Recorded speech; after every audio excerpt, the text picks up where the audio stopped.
Indo um pouquinho do cenário nacional, o Thiago Lisboa fez uma pergunta aqui, querendo saber qual a sua opinião sobre a gestão da dupla Dória-Covas durante a pandemia no estado e na cidade de São Paulo. Olha, bom, para começar, eu sou carioca do Rio de Janeiro, né? Porque as pessoas vivem me pedindo para falar sobre outros estados. Geralmente são pessoas que querem que eu pare de falar sobre o grupo político delas, né? Sobre o governo delas. Fala, por que você não fala do prefeito de São José de não sei o quê e tal? Bom, porque tem milhares de cidades pelo país e a gente fala quando acontece alguma coisa de relevância e de âmbito nacional. Né? Que as questões locais de cidades e de estados, elas são debatidas em programas locais. Exatamente. Hoje eu faço um programa local no Rio de Janeiro, cidade e estado do Rio de Janeiro, então estou lá falando todo dia do prefeito Eduardo Paes, do governador Cláudio Castro, das facções criminosas que dominam certas localidades e tal. Então, embora tenha morado aqui 3 anos e meio em São Paulo, foram 3 anos e meio falando da esfera nacional. Então, a pauta paulista que eu abordo é quando tem alguma relevância nacional. E ao contrário do que fantasia muita gente, né, que defende o governo de ocasião, seja ele qual for, governadores e prefeitos raramente têm uma relevância nacional. Raramente eles fazem alguma coisa que repercute assim nacionalmente. Quem passou a fazer o João Dória repercutir nacionalmente foi mais o Jair Bolsonaro. Exatamente. E eu falava isso. Falava, ó, se o Jair Bolsonaro não ficasse tretando aí com o João Dória, ele estava lá esquecido pelo restante do Brasil, cuidando das coisas de São Paulo, cuidando da Marginal Tietê, da Marginal Pinheiros, da segurança pública em São Paulo, de todas essas questões que são absolutamente locais.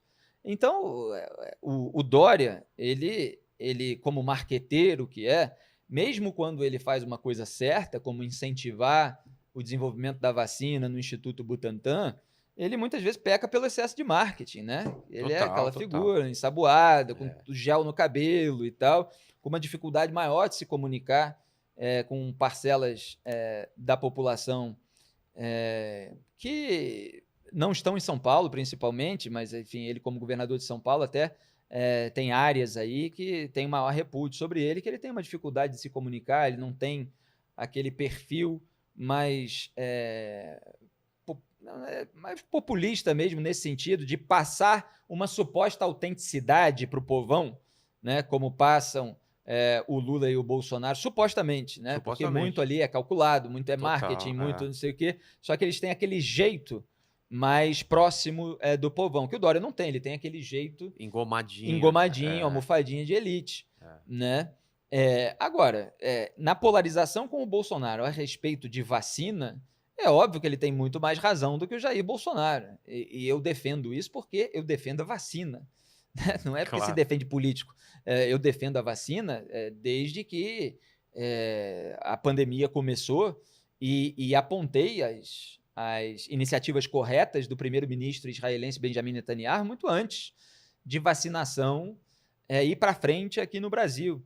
Então, houve medidas restritivas, por exemplo, na Europa, sendo feitas antes do Brasil. E eu estava lá mostrando, olha, se o vírus está avançando, se não tem medicamento, se a vacina ainda está sendo testada, aprovada, produzida e distribuída em larga escala, se os sistemas de saúde estão superlotados, você precisa frear de alguma forma isso. E aí vai ser uma questão de ver o que é que funciona na base do teste, da observação, da experiência, evidentemente, dos demais epidemiologistas que estudaram isso, claro, você precisa ouvi-los. E aí tem todo um discurso anti-ciência, que é uma deturpação também de um certo ceticismo sobre... Eu já escrevi a respeito disso mais especificamente, não dá para me prolongar, mas existe um ceticismo saudável contra certos limites daquilo que a ciência pode concluir, principalmente sobre outras áreas nas quais a ciência tenta se miscuir e tal. Isso é diferente do discurso de anticientífico sobre questões sobre as quais a ciência tem conclusões, podem ser testadas, podem ser quantificadas, analisadas, enfim. Então, o João Dória, nesse sentido, de não adotar um discurso negacionista, assim como não adotou o Luiz Henrique Mandetta, assim como não adotaram vários governadores e vários prefeitos. Então, esse incentivo ao Instituto Butantan e essa pregação, essa orientação para a população de que ela deve se vacinar e tal, é óbvio que isso é um acerto, né? A maneira como ele vai colocar isso e a maneira específica sobre cada momento de medida restritiva precisa ser analisado no seu devido momento.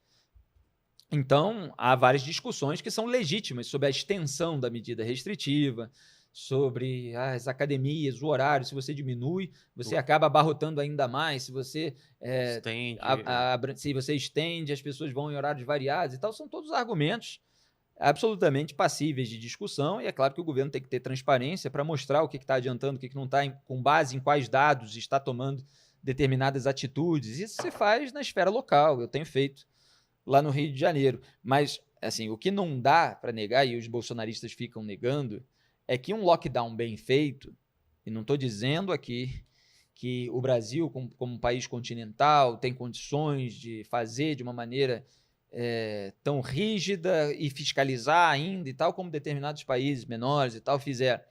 Mas o fechamento mesmo, de uma forma significativa e tal, mantendo só certas questões essenciais, em todo mundo civilizado, ele tem reduzido o número de contágios e o número de mortes. E ele é usado ali para evitar sobrecarga no sistema de saúde, maior propagação do vírus e tal. E enquanto a gente não tem uma cobertura vacinal e não tem, por omissão, sabotagem do governo federal, eu acho difícil o Brasil sair desse ioiô, né? De adotar certas medidas restritivas e aí alivia e tal, não, melhorou um pouquinho e tal, depois volta um pouquinho. Por que a vacina é tão importante?